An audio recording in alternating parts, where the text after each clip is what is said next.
थे साहब, लगभग रात 10:30 बजे आए थे साहब।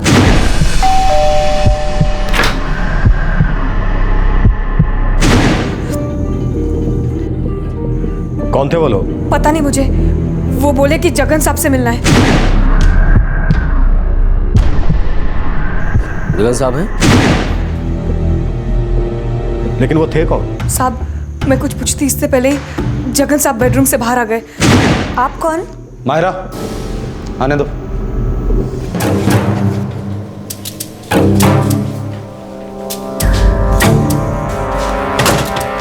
तुम जाकर सो जाओ।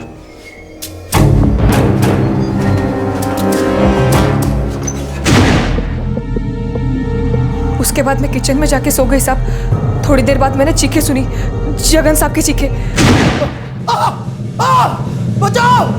कोई बचाओ! कोई बचाओ मुझे! बचाओ! बचाओ! बचाओ कोई मुझे! जगन साहब दरवाजा खोलो! आप ठीक तो हो? जगन साहब दरवाजा खोलो! बचाओ! कोई मदद करो! जगन साहब कोई है?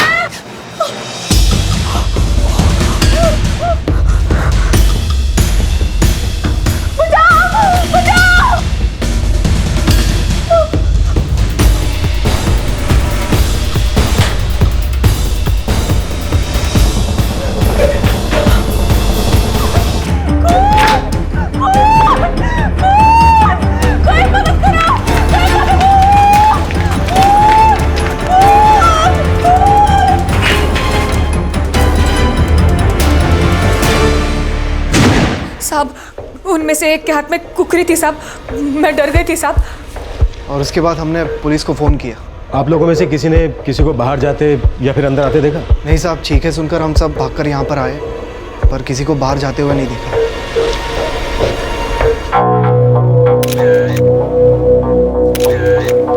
स्टैबिंग तो कई बार की गई सर, बाकी कमरे में कुछ बिखरा नहीं है। ऐसा लगता तो नहीं है कि कुछ चोरी हुआ है। हाँ, लेकिन अगर कुछ गायब है तो शायद उस नौकरानी मायरा को पता होगा या फिर जगन की बीवी को। पर बीवी तो घर पर नहीं है। अंजलि मेम साहब अपने ससुराल गई है, लातेहार झारखंड में। कब गई है वो? 1 हफ्ता हो गया साहब। उनका फोन नंबर?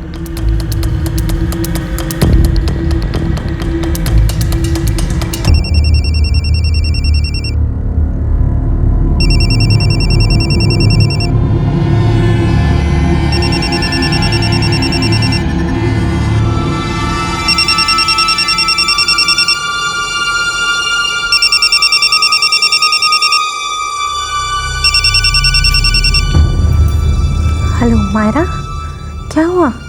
इतनी रात को फोन किया? क्या? अंजलि कोरा के पति जगन कोरा की 3 अक्टूबर 2012 को दिल्ली में 2 अज्ञात व्यक्तियों ने हत्या कर दी, जो उससे मिलने आए थे। उस घटना की चश्मदीद गवाह घर की नौकरानी मायरा उन दोनों को नहीं पहचानती थी, पर मृत जगन उन्हें जानता था। और इससे पहले कि मायरा उन लोगों से उनका नाम पूछे, जगन ने उन्हें अंदर बुला लिया। जगन की पत्नी अंजलि हादसे के वक्त जगन के माता पिता से मिलने उनके घर लातेहार झारखंड गई हुई थी। हत्या बहुत क्रूरता से की गई थी और उन दोनों के आने का मकसद सिर्फ हत्या ही नजर आ रहा था।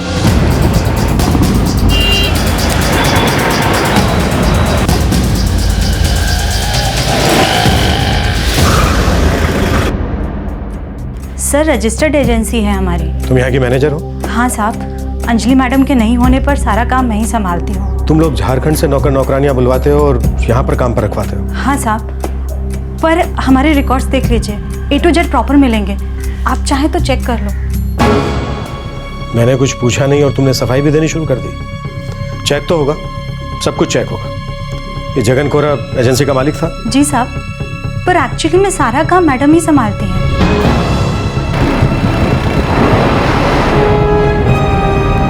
सिंह, खबरियों को काम पर लगा दो। मुझे एजेंसी की हर डिटेल चाहिए। एजेंसी से जुड़े जितने भी लोग हैं, काम करते हैं, उन सबकी फोटो मायरा को दिखाओ। खूनी जगन की जान पहचान गई थे और मर्डर की इंटेंशन से आए थे।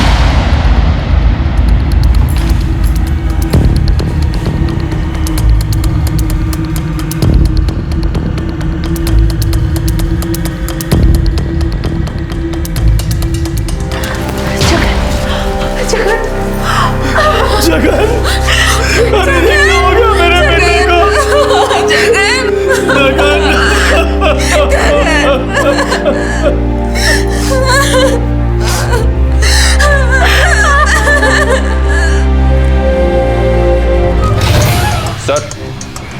जगन के मोबाइल फोन के सारे कॉल रिकॉर्ड चेक किए हैं, ऐसा कोई भी कॉल नहीं दिखा है जिस पर शक किया जा सके। मायरा ने एजेंसी के लोगों में से किसी को पहचाना? नो सर, उनमें से तो कोई भी नहीं। सिंह, एक स्केच आर्टिस्ट बुलवाओ। मायरा की हेल्प से उन दोनों का स्केच बनाओ। Yes sir. और अंजलि कौन? हाँ, आ गई है। बुलाओ उसको। Yes sir.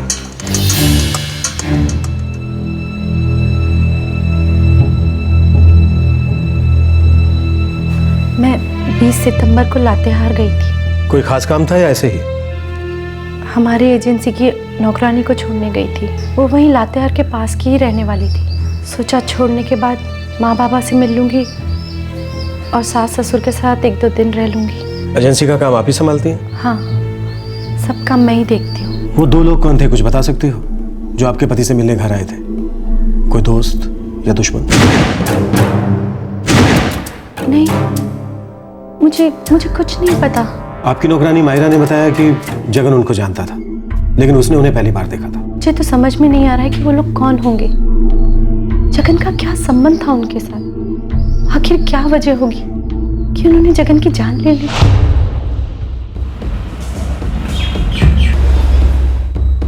पूरा मैन पावर पिछले 4 साल से इसी इलाके में है सर।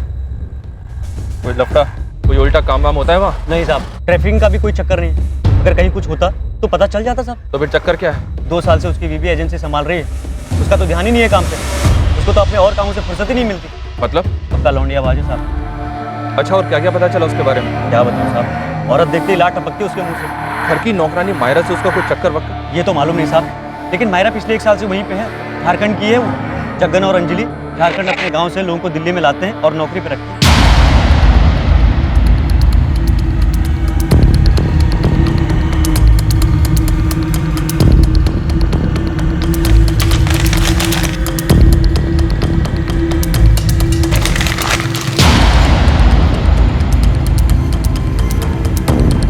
मैडम, एक बार तो ठीक से बताइए मुझे प्लीज। पहली बार देखा था, और वो भी कुछ देर के लिए। जितना याद आया उतना बताया। अंदर आए तब देखा था।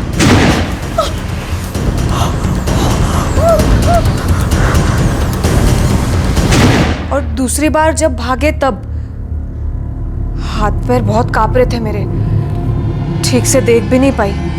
मायरा, क्या तुम्हें वो लोग अपने झारखंड के लगते थे? नहीं मैडम जी, पक्के से नहीं बोल सकती। मैंने सिर्फ इतना सुना था। जगन साहब हैं? उसके बाद मैंने सांप की चीखें सुनी थी।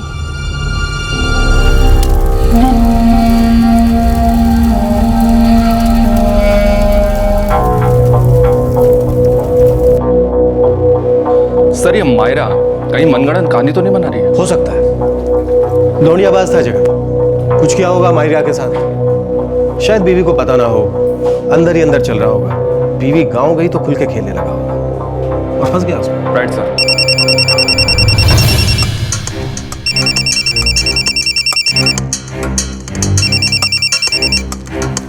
क्या हुआ? सब कुछ सेटल हो गया घर पे? क्या मैं आ जाऊं? आप शीतल बोल रही हैं ना? ये जगन का ही नंबर है ना? फोन जगन का ही है, लेकिन जगन नहीं है फोन पर। तो आप कौन बात कर रहे हो? पीआई आशीष देव, निहाल विहार पुलिस स्टेशन। बोलिए मैडम, क्या सेटलमेंट होने वाला था और तुम कब आने वाली थी? जगन कोरा के मर्डर में तुम्हारा क्या हाथ है? नहीं सर, जगन और मैं तो क्या? सर, हम दोनों जिंदगी की नई शुरुआत करने वाले थे। उसने कहा था दोनों साथ में रहेंगे। बस का टिकट भिजवाया था। ये देखिए, मैं 7 अक्टूबर को रोहतक से यहाँ आने वाली थी। जी, उसने कहा था कि इसी दौरान वो अपने बेबी के साथ सेटलमेंट कर लेगा और हम दोनों साथ रहेंगे। मैंने वही पता करवाने के लिए फ़ोन किया था कि मैं आऊँ कि नहीं। मुझे क्या पता था कि उसका खून हो चुका है। मतलब जगन अपनी बीवी को छोड़ने की सोच रहा था? जी हाँ। आखिर गड़े मुर्दे बाहर आने लगे। जगन का सेल फोन, जो कि पुलिस कस्टडी में था, उस पर आई एक कॉल इस केस का पहला सुराग बनी। इस केस की एक ही चश्मदीद गवाह थी, घर की नौकरानी मायरा। और जब यह हादसा हुआ तब जगन की पत्नी अंजलि कोरा लातेहार झारखंड गई हुई थी। ये खेल था क्या?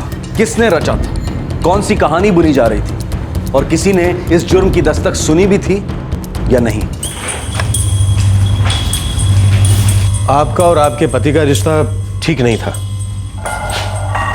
ये बात सही है? हाँ साहब, पिछले 3 सालों में धीरे धीरे हमारे बीच सब कुछ बिगड़ने लगा था। आप लातेहार एजेंसी की किसी नौकरानी को लेकर गई नहीं, पति से झगड़ा हो गया था इसलिए चली गई, सही या गलत? 3 साल पहले मुझे पता लगा कि जगन इधर उधर मुंह मारता फिरता है। भरोसा नहीं हुआ साहब, सुना तो लगा सब झूठ है, मेरा जगन ऐसा नहीं कर सकता मेरे साथ।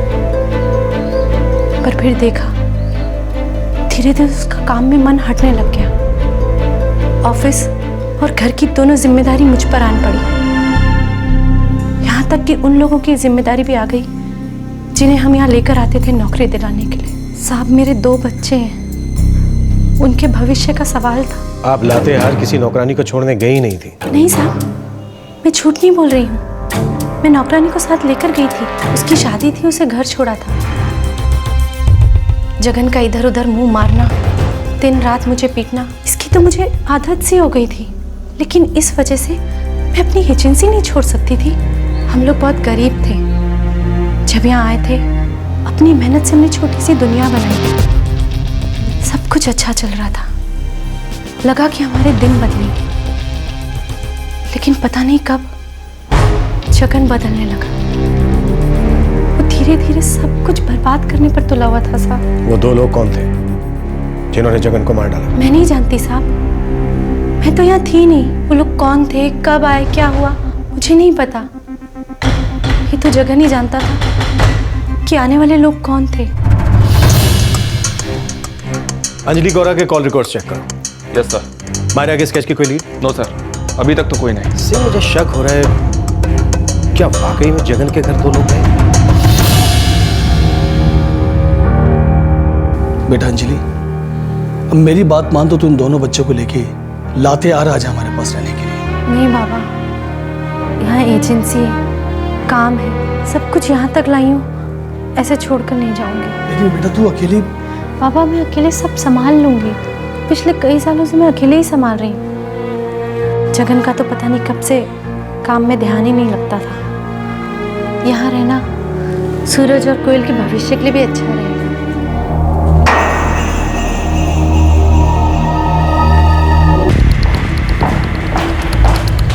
सर मैंने अंजलि कोरा के सारे कॉल रिकॉर्ड्स चेक किए हैं। वो मायरा को हर रात फोन करती थी, हर रात। यहाँ तक कि 1-2 बार तो उसने जगन से भी बात की थी। हाँ, लेकिन ऐसा कुछ नहीं मिला जिससे उस पर शक हो। मायरा अकेली आई विटनेस है और जगन था लौंडियाबाज। पॉसिबिलिटी बनती है सर, मायरा और जगन के बीच कुछ तो था। सिंह, एक काम करो, उस पड़ोसी अमित को बुलाओ जो उस रात चीखे सुनने के बाद सबसे पहले जगन के घर पहुंचा।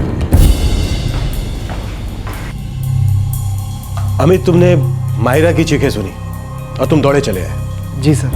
मायरा जगन की चीख सुनकर जागी थी, जगन पर कुकरी से वार किए गए थे। जाहिर सी बात है जगन जोर जोर से चीखा होगा।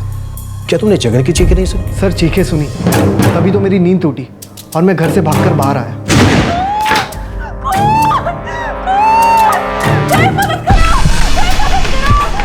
जगन के घर से चीखने की आवाज़ें आ रही थी। चीखें औरत की थी, मायरा की। मैं फौरन वहाँ भागा, आवाज़ें सुनकर और भी लोग जमा हो गए। तुम उस कॉलोनी में बरसों से रह रहे हो? जी सर। जगन औरतों के मामले में काफ़ी तेज था, तुम पड़ोसी हो उसके, जानते थे कुछ इस बारे में? जी नहीं सर, मैं जगन को ज़्यादा करीब से नहीं जानता। इतना पता था कि मियाँ बीवी के बीच में ज़्यादा बनती नहीं थी, उनके रोज़ झगड़े होते रहते। मायरा वो नौकरानी, उसका कुछ लफड़ा था जगन के साथ? सर मुझे इसके बारे में कुछ नहीं मालूम। अब पड़ोसी के घर में झाँक कर कौन देखेगा साहब। उस रात मैं चौंक कर जागा, घर से बाहर गया और देखा कि जगन मरा पड़ा है, इसलिए मैंने पुलिस को बुलाया। सर घर की 4 दीवारी के भीतर क्या हो रहा था, किसका किसके साथ क्या रिश्ता है, ये सब हमको कैसे पता होगा साहब? ठीक है, तुम जा सकते हो, जरूरत पड़ी तो तुम्हें फिर से बुलाएंगे। ये मायरा या तो झूठ बोल रही है या हमसे कुछ छिपा रही है।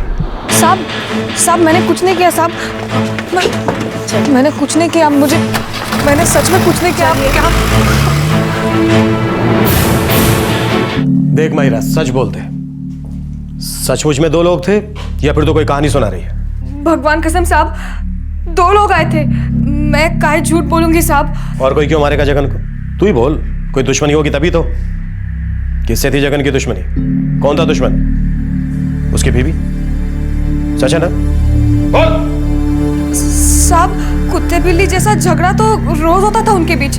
मैडम जी जगन साहब की जान लेगी ऐसा नहीं हो सकता साहब। तेरा जगन के साथ कोई चक्कर था? साहब मैं नौकरानी हूँ साहब, सिर्फ नौकरानी। ऐसा गंदा काम नहीं कर सकती साहब मैं। जगन की औरतों पे नजर रहती थी, बुरी नजर, समझ रही है ना तू? पता ही होगा, साल भर से वहां काम कर रही है। जगन ने कभी तुझे नजर उठा के नहीं देखा?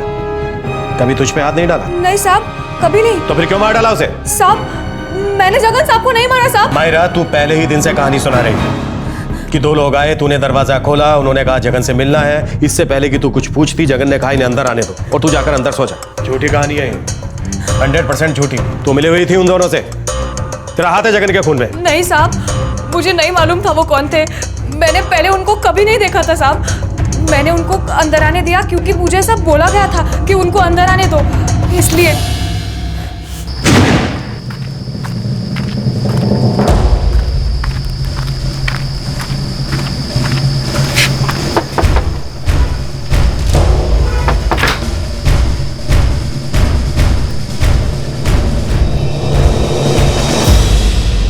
जगन घर पर है? साहब अंदर है।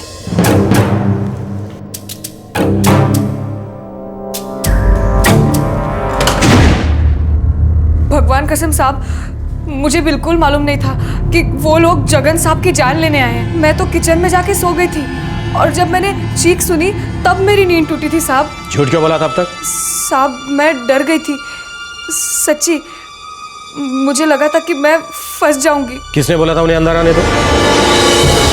पुलिस को पहले से ही शक था कि कोरा परिवार की नौकरानी मायरा कोई झूठी कहानी सुना रही है, और पुलिस का इंट्यूशन सच साबित हुआ। उस रात जो कुछ भी हुआ वो एक सोची समझी साजिश थी, और उस साजिश में मायरा को एक मोहरे की तरह से इस्तेमाल किया गया था। अब सवाल यह उठ रहा था कि इस साजिश के पीछे दिमाग किसका था?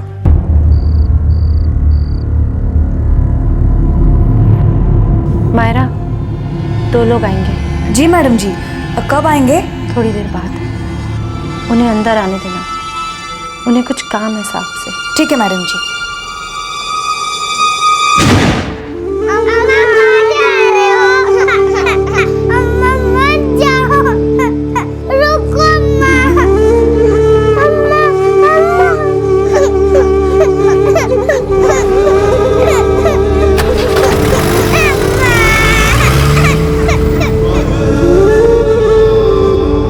चाहे कोई कितनी भी चालाकी से प्लान कर ले, लेकिन कोई भी क्राइम परफेक्ट क्राइम नहीं होता। जो मैंने किया वो परफेक्ट क्राइम नहीं था, लेकिन एक जुर्म ऐसा है जो बार बार होता है, हर जगह होता है, वो परफेक्ट क्राइम है। कितनी औरतों की जिंदगी के साथ हुआ है ये क्राइम, लेकिन उसका परफेक्ट इलाज मुझे आज तक नहीं मिला।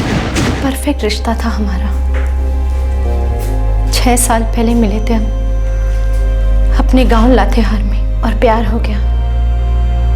सब लोग कहते थे एकदम परफेक्ट जोड़ी है। फिर हमने शादी कर ली, दिल्ली आ गए नई जिंदगी बनाने के लिए। 2 बच्चे हुए, सब कुछ अच्छा चल रहा था साहब, पर पता नहीं कब ये परफेक्ट रिश्ता धीरे धीरे कैसे सड़ने लगा। तुम चाहती तो इस रिश्ते से निकल सकती थी, अपने माँ बाप से बात करती, जगन के माँ बाप से कहती, ये भी तो एक रास्ता था। छोड़ देती ऐसे आदमी का साथ। छोड़ देती? सब कुछ छोड़ देती? इतना आगे बढ़ने के बाद? सब कुछ मैंने खड़ा किया था साहब। फिर मैं ही क्यों नए सिरे से शुरुआत करूं? क्यों हर बार औरत को ही नए सिरे से शुरुआत करनी पड़ती है? वो भी तो छोड़कर जा सकता था सब। जिस औरत के साथ उसने जीने मरने की कसम खाई थी, अगर वो उससे तंग आ गया था तो चला जाता सब कुछ छोड़ के। क्यों हर बार औरत की जिम्मेदारी होती है नए सिरे से शुरुआत करने की, अपने माँ बाप, उसके माँ बाप से बात करने की? ये तुम क्या कह रही हो बहू? जगन तो ऐसा नहीं था। वो मेरा बेटा है, वो ऐसा नहीं कर सकता। नहीं, मैं नहीं मानती। मैं जानती थी कि आपको मेरी बात सच नहीं लगेगी, इसलिए 2 साल से मैं चुप थी। लेकिन पिछले 2 सालों में जगन शराब पीने लगा है, पागल कुत्तों की तरह औरतों के पीछे भागता है। हम दोनों ने मिलकर जो एजेंसी शुरू की थी, आज उसकी पूरी जिम्मेदारी मुझ पर है। मैं घर ऑफिस दोनों अकेले संभाल रही हूँ, और जिसके लिए मैं ये सब कुछ कर रही हूँ वो मुझे जान से मारने की धमकी देता है। भरोसा तो नहीं होता बहू, फिर भी तू सब्र रख, मैं जगन से बात करता हूँ। पर बेटा, तुम बसा बसाया घर कैसे छोड़ सकती है? बेटा, पति है वो तेरा। बाबा मैं उसे छोड़ नहीं रही हूँ, ना ही मैं आपसे कुछ करने के लिए कह रही हूँ। मैं सिर्फ आपसे अपना गम बांट रही हूँ। जो कुछ भी मैं उस घर में सह रही हूँ, रोज हर रोज मुझे अपने बच्चों की फिक्र है बाबा। उनकी परवरिश मैं अकेले कर रही हूँ। घर काम दोनों मैं अकेले संभाल सकती हूँ, इसलिए मैं ये सब छोड़कर नहीं आऊंगी बाबा। लेकिन बाबा मैं अंदर से बहुत कमजोर पड़ गई हूँ। एक फैसला नहीं ले पा रही हूँ। अब तक अपनी जिंदगी के सारे फैसले मैंने खुद ही लिए, अकेले लड़ी। लेकिन इस बार मुझे किसी के सहारे की जरूरत है बाबा, ताकि मैं कोई ठोस कदम उठा सकूं। बाबा ये रिश्ता तो टूटने वाला है, आज या कल, बस ये नहीं पता। मैडम मीना घर जाना चाहती है, उसकी माँ की तबीयत खराब है। कोई बदली है उसकी जगह? लक्ष्मी है, अभी नई नई आई है। कमला जरा बाहर जाना, हम दोनों को अकेले में बात करनी है। क्या जरूरत थी मेरे माँ बाप से बात करने की? उनसे बात नहीं करती तो किससे करती? धंधे की बागडोर तुम्हें सौंपी है, इसका मतलब ये नहीं है कि धंधे की मालिक बन गई हो, मेरी जिंदगी की मालिक बन गई हो। औरत हो, औरत की तरह रहो, वरना इस धंधे से, इस घर से तुम्हें ऐसे बाहर निकाल दूंगा ना जैसे दूध में से मक्खी। सड़क पर भीख मांगने की नौबत आ जाएगी तुम्हारी। ये आज जो कुछ भी खड़ा है ना, इसमें आधी मेहनत और आधा हिस्सा मेरा है। गलतफहमी मत जीना तू, सब कुछ मेरा है ये। तुझे तो मैं ऐसे बाहर निकाल सकता हूँ, ऐसे 1/2 करके झारखंड भेज दूंगा, समझी? और हाँ, अगली बार मेरे माँ बाप से बात करने की कोशिश करी ना तो तेरा खेल खत्म। चांद से मार दिया तुझे। खून पसीना मेरा और जो कुछ भी था वो सब उसका। मैं तो उसके साथ ही नहीं रहना चाहती थी, लेकिन अपनी मेहनत की कमाई कैसे उसे सौंप देती। मैंने अपने परिवार, अपने बच्चों के बेहतर भविष्य के लिए क्या कुछ नहीं किया। मैंने माँ और बाप दोनों का फर्ज अकेले अदा किया। लेकिन वो आदमी जो खुद को मर्द कहता था, उसने क्या किया? दिन रात सुबह शाम निकल जाता था चरने के लिए, बच्चों के साथ थोड़ा सा समय भी नहीं बिताता था, और ऊपर से मुझे मारने की धमकी देता रहता था। अरे सब्र करो ना थोड़ा, कुछ दिनों की बात है, फिर साथ ही रहेंगे। बस इस अंजलि का जरा पत्ता कटने दो। मानो मेरी बात, मैं मौका मिलते ही इसे अपनी जिंदगी से बाहर निकाल दूंगा। मेरे अपने घर में, मेरी आंखों के सामने एक परफेक्ट क्राइम हो रहा था साहब, और मेरे पास उसका परफेक्ट इलाज नहीं था। डरती थी मैं साहब, औरत हूं ना, कमजोर थी, लेकिन मैं अपने बच्चों को नहीं छोड़ सकती थी। उस आदमी के भरोसे मैं अपने बच्चों को कैसे छोड़ देती, जो अपने बच्चों की माँ को मार डालना चाहता था। चिकन को मारने आए वो दोनों लोग कौन थे?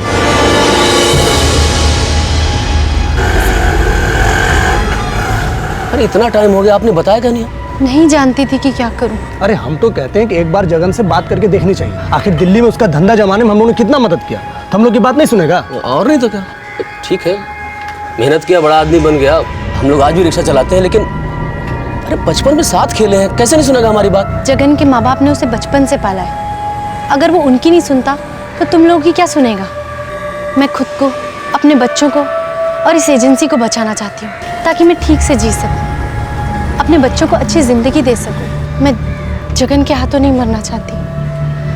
मैं नहीं चाहती कि मेरे बच्चों की जिंदगी बर्बाद हो। आप हमसे क्या चाहती हैं? मैं जानती हूँ कि वो सिर्फ मुझे धमकी नहीं दे रहा है, वो मुझे सच में जान से मार देगा। मैं मदद चाहती हूँ, और मैं जानती हूँ कि जो मैं चाहती हूँ वो आसान नहीं है।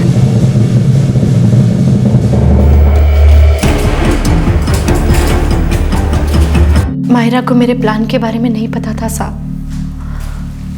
उसे नहीं पता था कि मैं जगन को मारने के लिए 2 आदमी भेज रही हूँ। मैंने बस उसे कहा था कि दरवाजा खोल देना और उन्हें अंदर आने देना। मैं सिर्फ अपनी जान बचाना चाहती थी। मैं डर गई थी कि अगर मुझे कुछ हो गया तो मेरे बच्चों का क्या होगा मेरे मरने के बाद साहब। मुझे कुछ समझ नहीं आ रहा था साहब कि मैं क्या करूं, कहाँ जाऊं।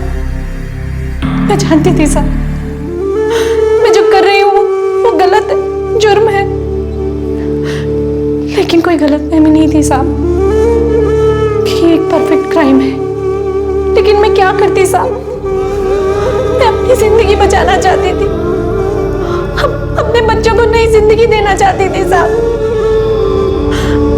मुझे समझ ही नहीं आ रहा था कि कोई मेरी कैसे मदद करेगा, इसीलिए मैंने अपनी जिंदगी का फैसला खुद ही अपने हाथों में ले लिया साहब।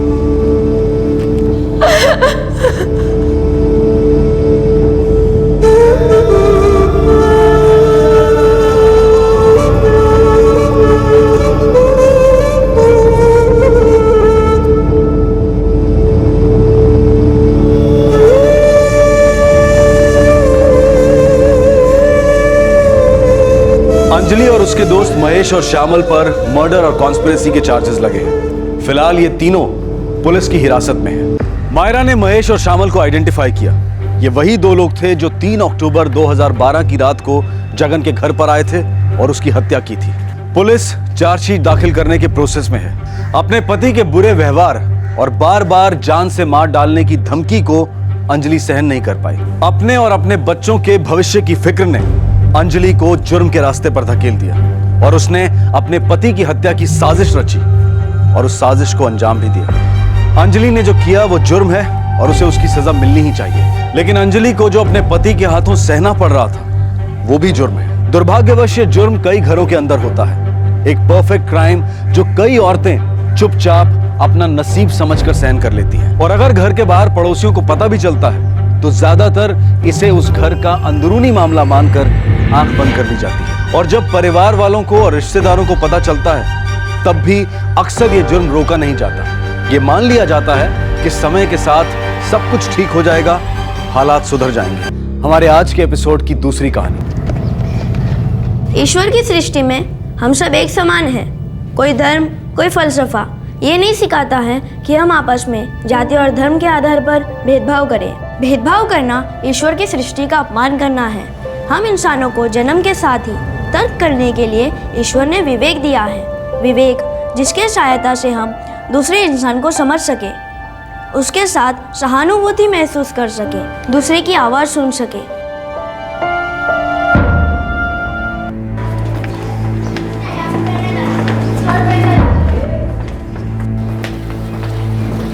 जा, गाड़ी ठीक से साफ कर।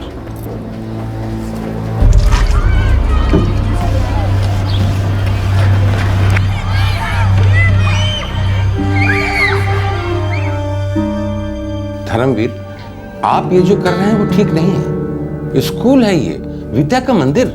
सर, आप चाहें तो मुझे नौकरी से बर्खास्त कर सकते हैं। मुझे इसकी कोई जरूरत नहीं है। बाप दादाओं का दिया हुआ बहुत कुछ है, आराम से जी सकता हूँ।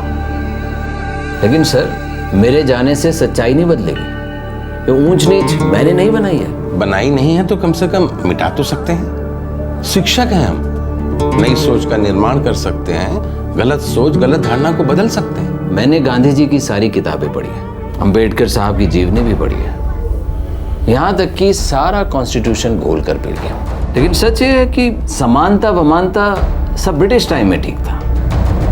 तब देश को एक करने का एक मकसद था, आज़ादी। आज क्या मकसद है? 26 जनवरी, 15 अगस्त, बाकी पॉलिटिक्स।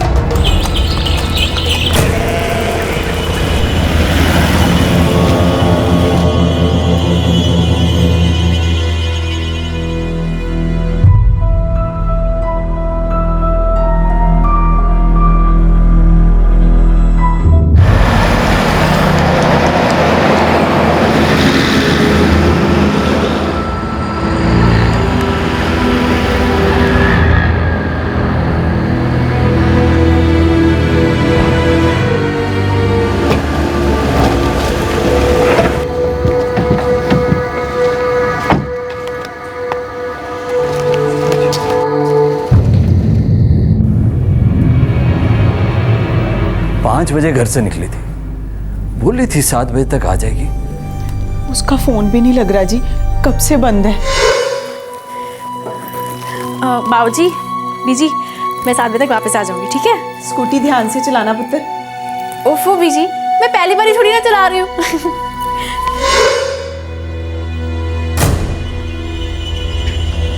कहाँ जाने के लिए निकली? पार्टी थी किसी सहेली के घर, ऐसा ही बोली थी।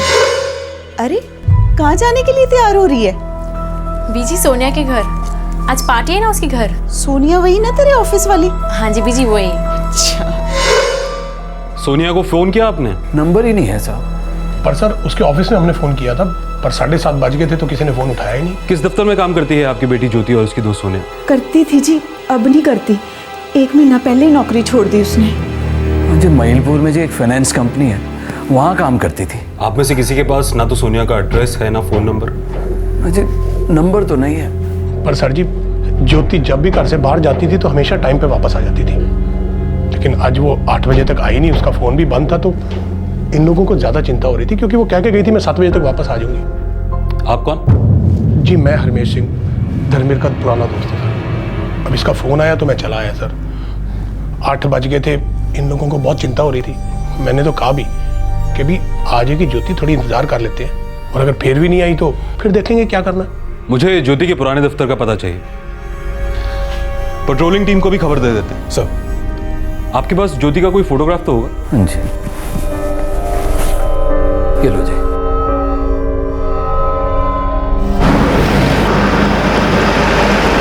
पच्चीस वर्षीय ज्योति पंजाब के होशियारपुर जिले के एक गांव की रहने वाली थी। 10 दिसंबर 2012 की शाम को वो 5 बजे अपने घर से निकली थी। जब देर रात तक ज्योति घर नहीं लौटी तो उसके परेशान माता पिता और करीबी दोस्त ने पुलिस से मदद मांगी। ठीक उसी वक्त ज्योति हाईवे के पास झाड़ियों में बुरी तरह से जख्मी हालत में पड़ी थी। शायद वो जिंदा नहीं थी।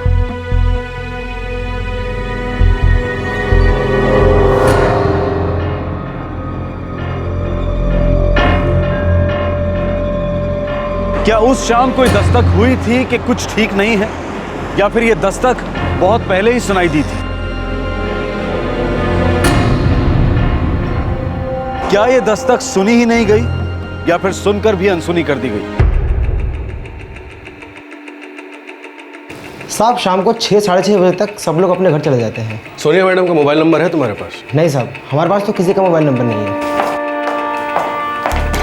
सर भगोड़ा क्रॉसिंग के पास पेट्रोलिंग टीम में कुड़ी की लाश मिली है, स्कूटी भी पास पड़ी है।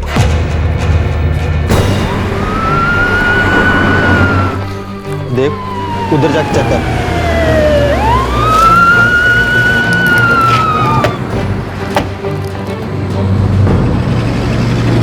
ओ सर जी, हम यहाँ से निकल रहे थे, देखा कि साइड में स्कूटी पड़ी है। जब उतर कर चेक किया, लड़की की डेड बॉडी पड़ी थी।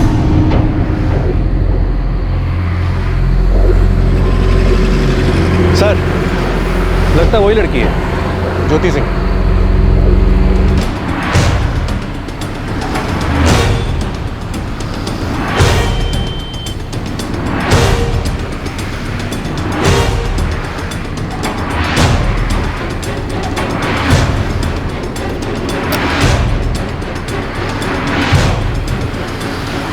सर लड़की का मोबाइल पर्स वगैरह कुछ नहीं मिला।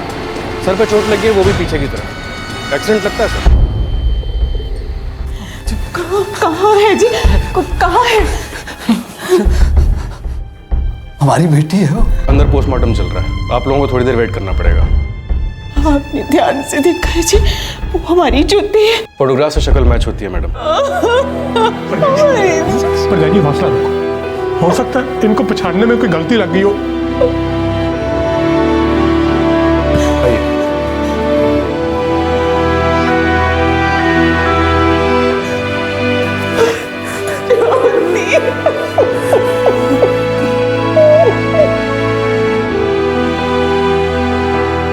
रात 12:30 बजे हमारी पेट्रोलिंग टीम को भगोड़ा क्रॉसिंग के पास लाश मिली और स्कूटी भी। पर ये सब हुआ कैसे? एक्सीडेंट लगता है, मगर जब तक पोस्टमार्टम की रिपोर्ट नहीं आ जाती कुछ कह नहीं सकते। एक्सीडेंट कैसे हो सकता है? एक्सीडेंट होता तो किसी को तो पता चलता। हाईवे है वो, इतनी देर तक किसी ने कुछ नहीं देखा। लोग देखकर मुंह फेर लेते हैं। लड़की के पास ना उसका मोबाइल मिला और ना ही उसका पर्स। पर जी उसके हाथ में पर्स था। मोबाइल और पर्स के बिना तो परचून की दुकान तक नहीं जाती थी। घर से निकली थी तो उसके हाथ में पर्स था। बाबूजी, बीजी, मैं 7 बजे तक वापस आ जाऊंगी। उसने हाथ में चूड़ियां पहनी थी, गले में नेकलेस भी था। मैंने देखा था जी।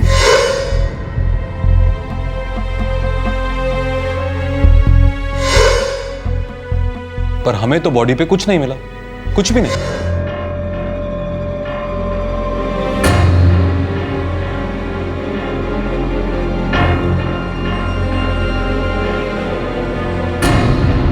एक्सीडेंट के बाद किसी ने लूटा हो सकता है।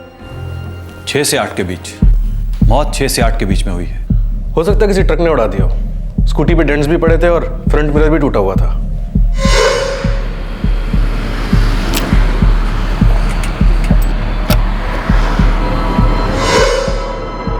देखने से तो एक्सीडेंट ही लगता है इंस्पेक्टर। गिरते गिरते लड़की का सर किसी चीज से जोर से टकराया, सिर के पीछे चोट के निशान है, काफी खून बहा है। एक बात अजीब है इंस्पेक्टर, बाकी पूरे शरीर में कहीं कोई चोट का निशान नहीं है। इवन हाथ और पांव में तो खरोच तक नहीं है। मतलब लगता नहीं है एक्सीडेंट है। सर पर लगी चोट के अलावा पूरे बदन में कहीं कोई चोट का निशान नहीं। एक बात और बहुत अजीब है इंस्पेक्टर, लड़की पार्टी के लिए निकली थी, अच्छे कपड़े पहने थे, पर इंस्पेक्टर पैर में ये सादी सी स्लीपर थी। अजीब। सोनिया भगोड़ा क्रॉसिंग के पास रहती है नहीं, हमको नहीं पता जी। ज्योति पार्टी के लिए गई थी, अच्छे कपड़े पहने थे, मगर पैर में स्लीपर्स। उसकी सैंडल टूट गई थी जी, वो कह रही थी मार्केट से नई चप्पल ले लेगी।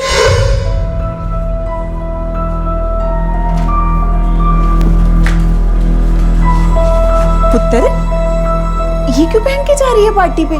मम्मा क्या करूं, मेरी सैंडल टूट गई है। कोई बात नहीं, मैं मार्केट से नहीं ले लूंगी। ठीक है बच्चे, ले लेना। ऐसा तो नहीं कि सोनिया के बहाने ज्योति किसी और से मिलने जा रही थी? ये कैसी बात कर रहे हैं सर जी आप? कोई लड़के वड़के का चक्कर तो नहीं है? ऐसा तो नहीं है कि आप हमें पूरी सच्चाई नहीं बता रहे? साहब जी, वो मेरी बेटी थी, अच्छे संस्कार दिए थे हमने उसे। कनाडा के एक लड़के के साथ उसकी शादी तय हो गई थी। सर जी, ज्योति बहुत ही अच्छी बच्ची थी, माँ बाप का हर कहना मानती थी। कत्ल हुआ था ये साफ दिखाई दे रहा था, लेकिन ये क्यों हुआ था? एक जवान लड़की जो अपने घर से अपने दोस्त के यहां पार्टी के लिए निकली थी, उसका कत्ल कोई क्यों करेगा? उसकी डेड बॉडी घर से 6 किलोमीटर दूर हाईवे के पास कैसे पहुंची?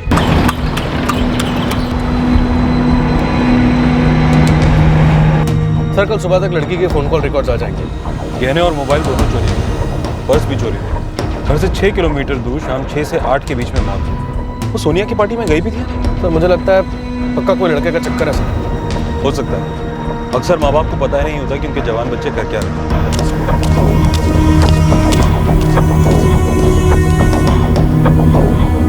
पार्टी और मेरे घर? नो सर, कल शाम को तो मेरे घर कोई पार्टी थी ही नहीं।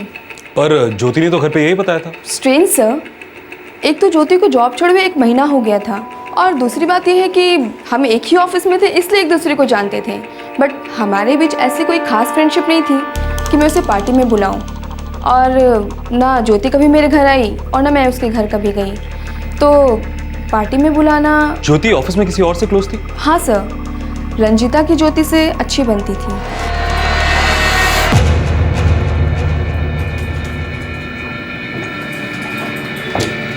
हाँ सर, ज्योति और मैं हम अच्छे दोस्त थे सर। ज्योति का कत्ल हुआ है।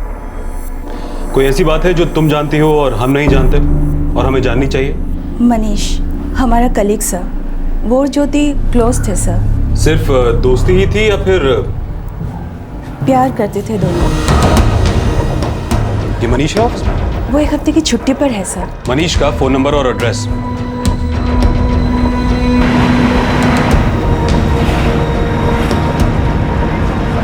फोन अभी भी बंद है सर।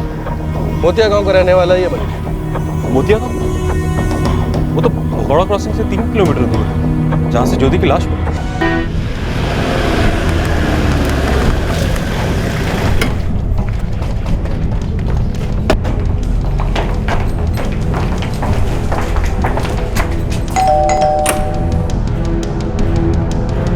जी मनीष बेटा है मेरा। कहाँ है?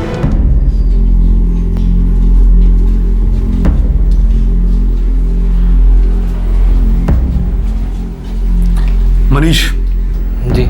ज्योति मर चुकी है। जानता हूँ सर। तो क्यों मारा उसे?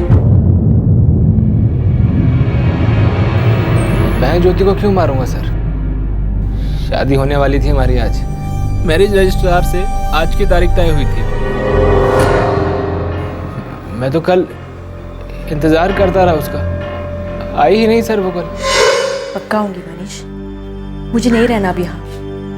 मैं घर से किसी तरह कोई बहाना निकाल कर यहाँ से निकल जाऊंगी। मैं हाईवे पे तुम्हारा इंतज़ार करूँगा, वहाँ से ना हम होशियारपुर चले जाएंगे और रजिस्ट्रार के ऑफिस जाके शादी कर लेंगे।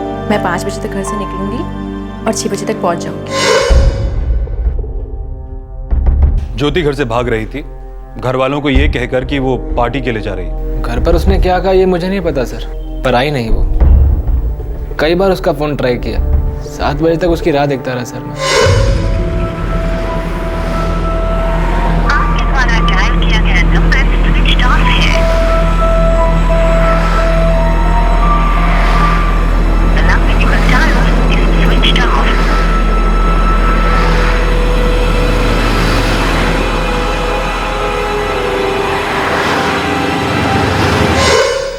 साढ़े 7 बजे के आसपास मैं वापस आ गया था सर। मुझे लगा उसके माँ बाप ने उसे निकलने ही नहीं दिया होगा, या हो सकता है कि उसके माँ बाप को उसके भागने के बारे में पता लग गया था। ज्योति के माँ बाप जानते थे तुम दोनों के बारे में? वो खिलाफ थे इस रिश्ते के? वो राजी होते तो इन बच्चों के भागने की नौबत ही क्यों आती साहब?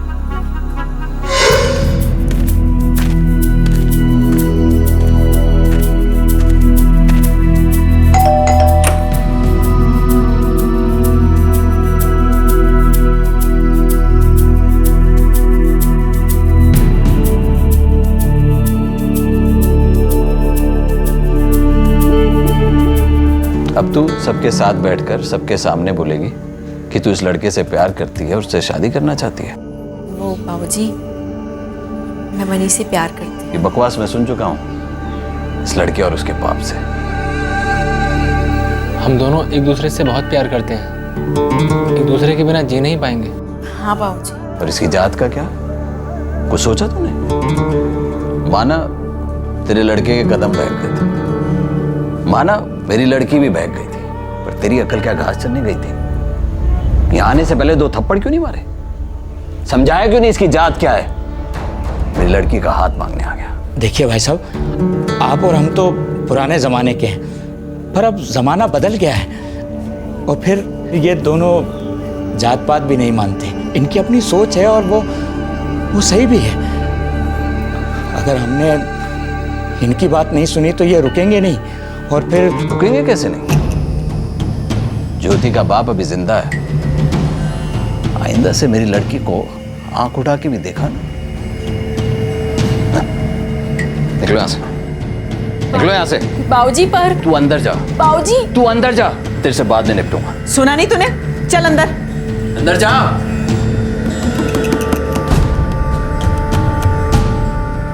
कल से इसकी नौकरी बंद। अब जात तो नहीं बदल सकती ना साहब, ना हमारी ना ज्योति के परिवार की।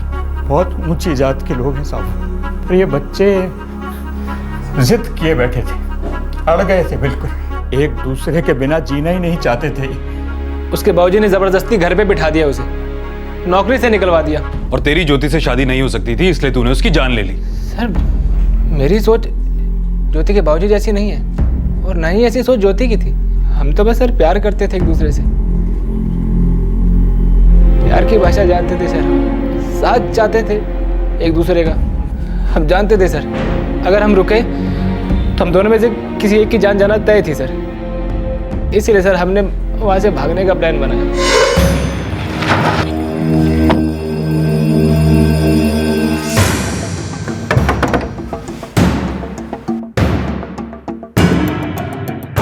तू ज्योति का पीछा छोड़ दे, तेरी सेहत के लिए अच्छा होगा कि तू ज्योति को भूल जाए। और वैसे भी जात बिरादरी का मामला है, खाम खाम में बखेड़ा खड़ा हो जाएगा, समझ जाओ।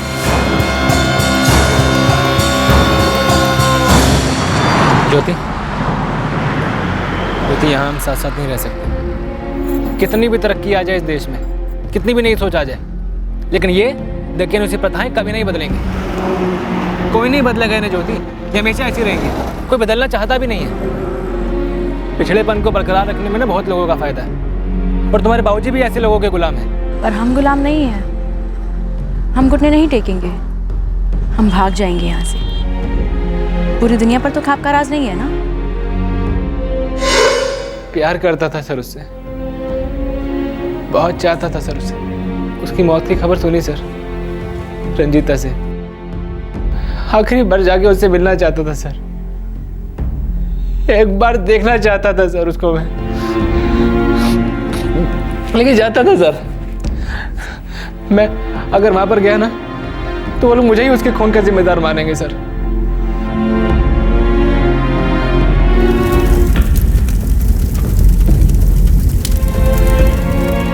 लड़का झूठ बोल रहा है। हमारी बेटी हमें धोखा नहीं दे सकती थी। वो झूठ बोल के घर से भागी है। हाँ जी, हमारी ज्योति ऐसी नहीं थी। सर कहानी बना रहा है वो लड़का, उसी ने हमारी बेटी को बहकाया होगा और मार दिया। बहक गई थी जी, समझाया था हमने उसे, राजी भी हो गई थी। कनाडा में एक लड़के के साथ जी उसकी शादी होने वाली थी। हाँ बोल दिया था जी उसने। मगर सोनिया के घर उस रात कोई पार्टी थी ही नहीं। मनीष और ज्योति 11 तारीख को रजिस्ट्रार के ऑफिस में शादी करने वाले थे। सर जी बेवकूफ बना रहा है वो लड़का, लिख के ले लो मेरी बात। उसी लड़के ने हमारी बेटी की जान ली है। नीच जाति के छोटे लोग। सर उसी लड़के ने हमारी बेटी को पहले फुसलाया होगा, फिर उसकी जान ले ली और उसके सारे गहने वहने सब उतार लिए। आपको अब मन गढ़ंत कहानियां सुना रहा है। सर मैं आपको पक्का बता रहा हूं, इसी लड़के ने हमारी बेटी को फंसाया। सर कौन झूठ बोल रहा था, कौन कहानी बुन रहा था, या फिर इस खून की कोई तीसरी ही वजह थी? इससे पहले कि किसी और वजह के बारे में पुलिस को पता चले, उन्हें इस केस के बारे में एक शॉकिंग इंफॉर्मेशन मिली।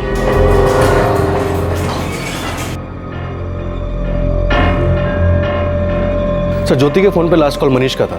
उसने उसी दोपहर उसे फोन किया था जिस दिन ज्योति का मर्डर हुआ था। ये लड़का सच बोल रहा है सर।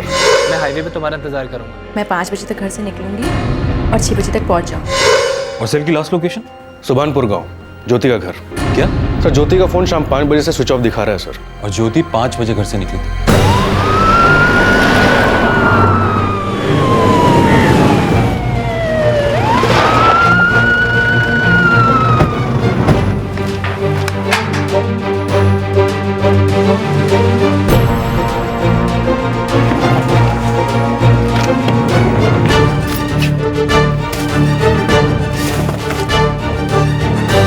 सर जी मुझे तो पक्का यही लगता है कि ये सब उस मनीष ने ही करवाया होगा। उसी साले ने हमारी बेटी को कहा होगा कि मोबाइल वो घर पे छोड़ के जाए।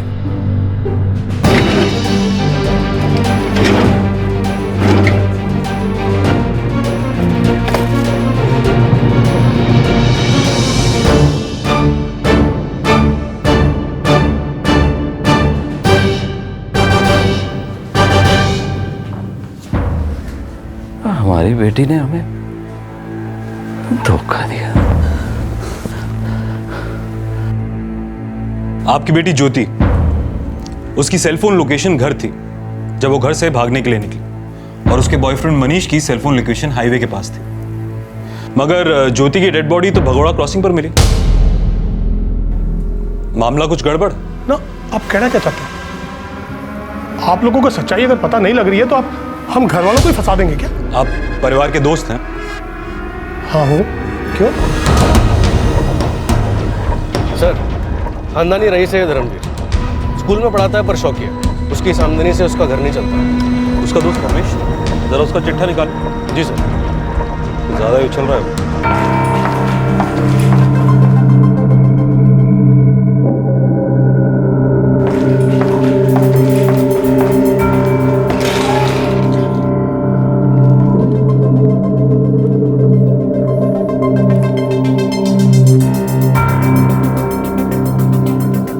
क्या है ये? मैं तो सब्जी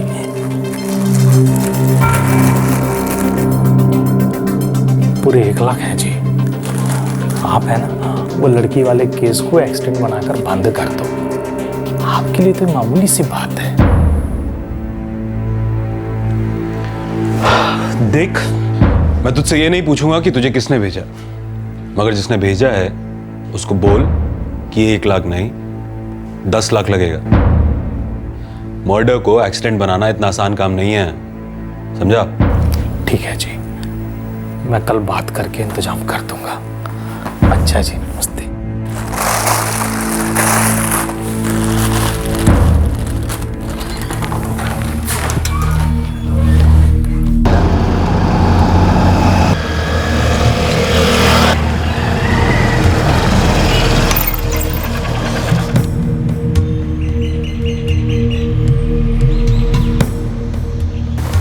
साहब जी, इंस्पेक्टर तो बड़ा मुंह फाड़ रहा है। 10 लाख रुपए मांग रहा है केस बंद करने के। 10 लाख? हाँ जी साहब जी। बहुत भाव बढ़ गए उसके।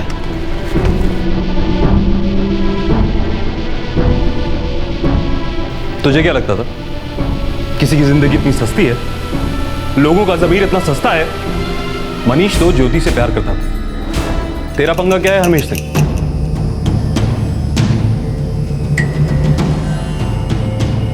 ज्योति को तूने मारा? जात बिरादरी की इज्जत मिट्टी में मिलाना चाहती थी वो। हम ये नहीं होने देते। वो एक नीच जाति के लड़के का हाथ पकड़ के भाग जाए और हम चुपचाप देखते रहे। वो हमारे मुंह पे तमाचा मारे और हम सहन कर लें। ये उसका अपना फैसला था। वो होती कौन है फैसले करने वाली? ये फैसले बिरादरी करती है और ये फैसले तो सदियों पहले हो चुके हैं। तू ना तो ज्योति का बाप है ना ताऊ। तुझे क्या हक बनता है कि तू तय करे वो सही थी या गलत? ये जो कुछ भी हुआ है मेरा अकेले का फैसला नहीं था।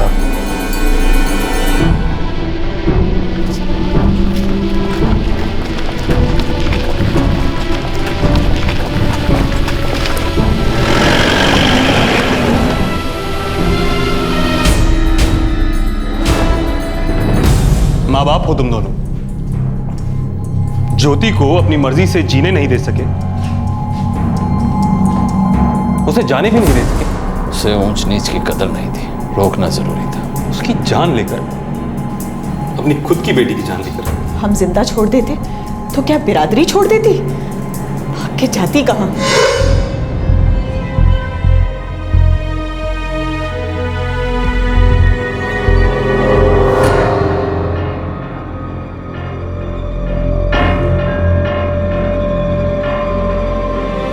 बाबूजी, आज शाम को मैं ये घर और ये गांव छोड़ के जा रही हूँ।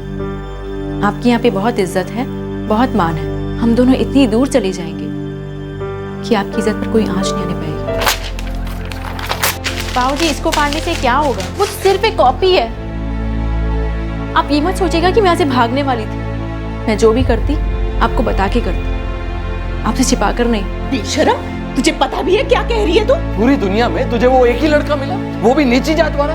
कुछ तो शर्म कर। कितने लाड प्यार से पाला तुझे, तेरी हर ख्वाहिश पूरी की, तू बदले में हमें ये दे रही? गलत तो गलत होता है ना बाबूजी, चाहे वो कोई बड़ा करे या कोई छोटा करे, कोई अपना करे या फिर कोई पराया। अच्छा, तू हमें सिखाएगी कि क्या सही है और क्या गलत?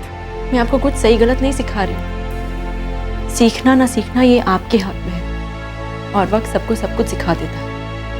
वक्त बदल रहा है, आपके ख्याल भी बदल जाएंगे। मैंने तय कर लिया कि मैं मनीष के साथ जा रही हूँ। मुझे रोकने की कोशिश मत कीजिए।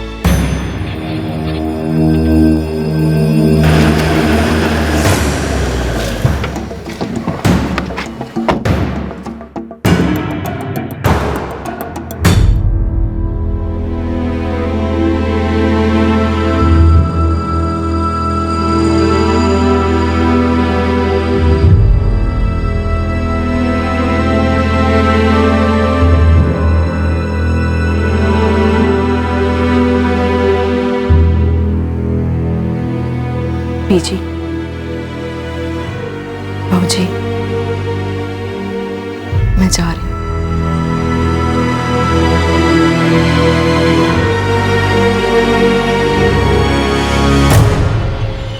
तू कहीं भी नहीं जाएगी। आप नहीं रोक पाओगे मुझे। अपने दोस्त हरमेश के साथ मिलकर तूने अपनी बेटी की जान ली। अगर इस दुनिया में रहना है तो इसके कायदे कानून के साथ ही जीना होगा। लेकिन वो तुम्हारी दुनिया का हिस्सा नहीं बनना चाहती थी। वो हमारी बेटी थी, हमारा खून, और इस बात को कोई नहीं बदल सकता। और जो बदलना चाहेगा वो खुद ही मिट जाएगा। अंधेरा होने दो, फिर देखते हैं इसका क्या करना है।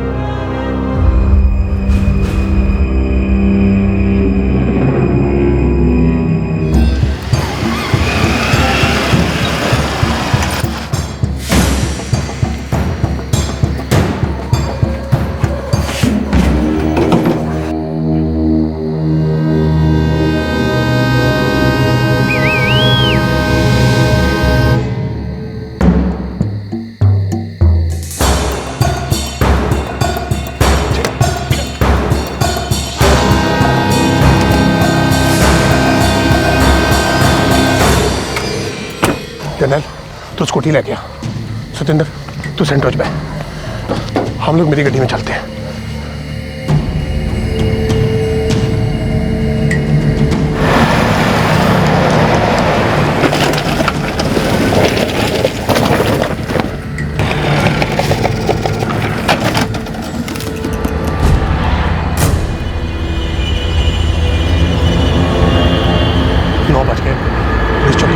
रिपोर्ट दर्ज करा लेते हैं। सड़क के किनारे डेड बॉडी मिलेगी तो एक्सीडेंट का केस बनेगा। ये कोई गड़बड़ रह भी गई तो लाख 2 लाख रुपया देकर रफा दफा करा दूंगा। जनरल इसके अंदर एक गड्डी लेकर दूसरी बता चलो चलो चलो चलो।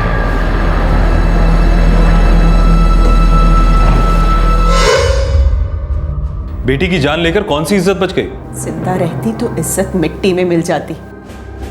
मां है और आप स्कूल में पढ़ाते हैं, पैसे के लिए नहीं, पढ़ाना अच्छा लगता है इसलिए। लेकिन आप अपनी बेटी का दिल नहीं पढ़ पाए और ना ही समाज की बदलती सोच को। क्या खाक पढ़ाते हैं आप? हमारा समाज, उसकी मर्यादा, उसके संस्कार को पढ़ना जरूरी है, समझना जरूरी है, समझाना जरूरी है। ये हमारी परंपरा है, ये कभी नहीं बदलेगी इंस्पेक्टर साहब। गंगा उल्टी नहीं बहती। तुम जैसे लोग गंगा को बहने ही कहां देते हो? अपनी गंदी सोच के बोझ से उसका बहना रोक रहे हो और इस गंदी धकियानुसी सोच को परंपरा कहते हो। एक ऐसा कस के थप्पड़ पड़ना चाहिए कि परंपरा की बत्ती सी हाथ में आ जाए।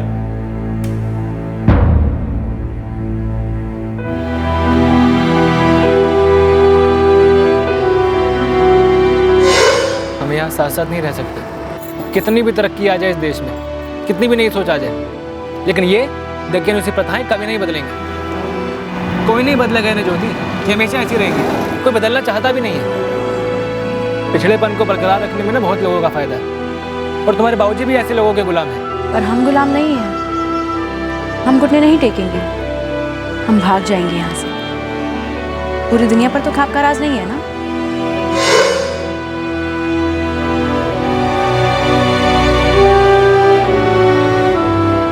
ज्योति के पिता धर्मवीर सिंह, उसकी मां दलजीत सिंह और धर्मवीर के दोस्त हरमेश सिंह, इन तीनों पर आईपीसी की धारा 302 मर्डर के लिए और सबूत मिटाने के जुर्म के लिए धारा 201 के तहत चार्जेस लगे हैं। हरमेश के साथीदार सतेंद्र पर आईपीसी की धारा 201 के तहत चार्जेस लगे हैं। हरमेश का ड्राइवर जर्नैल सिंह, जो इस जुर्म में शामिल था, अब तक फरार है। ज्योति अपने घर की चारदीवारी से आजाद नहीं हो पाई। वो पार नहीं कर पाई अपने परिवार की दकियानुसी मान्यताओं की दीवारों को। परंपरा और रीति रिवाज के नाम पर माँ बाप ने अपनी बेटी की जान ले ली। उन्हें बदलती दुनिया की दस्तक न नजर आई न सुनाई दी। आंखों पर पट्टी बंधी रही और कान बहरे। दुनिया की कौन सी संस्कृति परिवर्तन के बहाव को रोक पाई है? हमारी सभ्यता का इतिहास गवाह है कि समय के साथ सोच को बदलते रहना होगा, तभी एक समाज, एक संस्कृति का विकास होगा। आजादी का अर्थ सिर्फ ये नहीं होता कि किसी की हुकूमत से निजात पा लेना। आजादी का सही अर्थ है अपनी कट्टर दकियानुसी परंपराओं से मुक्त होना, दूसरों की विचारधाराओं को सुनना और उस विचारधारा का सम्मान करना। विवेक की आवाज के आगे दमन की आवाज को जीतने ना देना। विरोधी विचारधारा को सुनकर उस पर विचार कर सहनशील बनना। आजादी का संघर्ष सबसे मुश्किल तब होता है जब आपको यह तय करना होता है कि आपके लिए क्या सही है और क्या गलत है। और सिर्फ आपके लिए नहीं, आपके अपनों के लिए भी यह तय करना होता है कि उनके लिए क्या उचित होगा, क्या सही होगा और क्या अच्छा होगा। किसी भी समाज के कर्ता धर्ताओं के लिए सबसे आसान होता है फतवे जारी करना कि क्या करना है और क्या नहीं। मुश्किल है दूसरों की आवाज सुनना, विवेक से, विचार विमर्श से निर्णय लेना। हम अपने समाज के नेताओं से, लीडर से हाथ जोड़कर विनती करते हैं कि वो एक बार मुश्किल रास्ते पर चलने की कोशिश करें, जिम्मेदार बने और विवेक की आवाज सुनें। इस तरह के और भी एपिसोड देखने के लिए हमारे चैनल को सब्सक्राइब करें और बेल आइकन दबाना ना भूलें।